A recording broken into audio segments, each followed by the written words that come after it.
Hello नमस्कार जय जगन्नाथ मु देवासी दास आपन समस्त स्वागत करती आज आउ गोटे नुआ वीडियो रे आम प्रत्येक वीक आमर जो ऑटो रोबोटिक ट्रेडिंग सेटअप अच्छी यूरो यूएसडी और यूएसडी जीपीवाई रो मो रिव्यू ताते आपन वीडियो पोस्ट करता है आज देखिबा ए वीक रे हमर केते प्रॉफिट हेती। तो बर्तमान देख पारथिबे आपनकर दीटा ट्रेड हमर ओपन अछि लास्ट 28 तारिख दिन हमर जो ट्रेडिंग हेतला शुक्रवार दिन तो से दिन हमर दीटा ट्रेड ऑलरेडी ओपन अछि।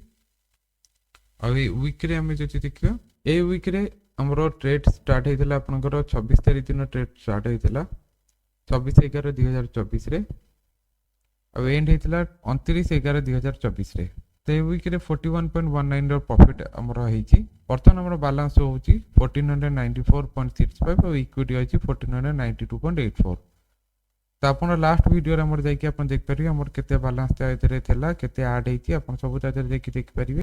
प्रत्येक वीक रे यार रिव्यू वीडियो चढ़ा होची तो आपण ताको जाई कि देख परिबे। यदि आपण माने हमर ए ट्रेडिंग सेटअप सहित जॉइन कर काम करे पई चाहउछंती तारे मोर आईबी लिंक रे आपण अकाउंट को ओपन करिकना ओनली 10,000 रुपीस मिनिमम इन्वेस्टमेंट याजर अछि आपण करिकना ए ट्रेडिंग को स्टार्ट कर परिबे। आज पई एतिक रहिली जय जगन्नाथ शुभ रात्रि।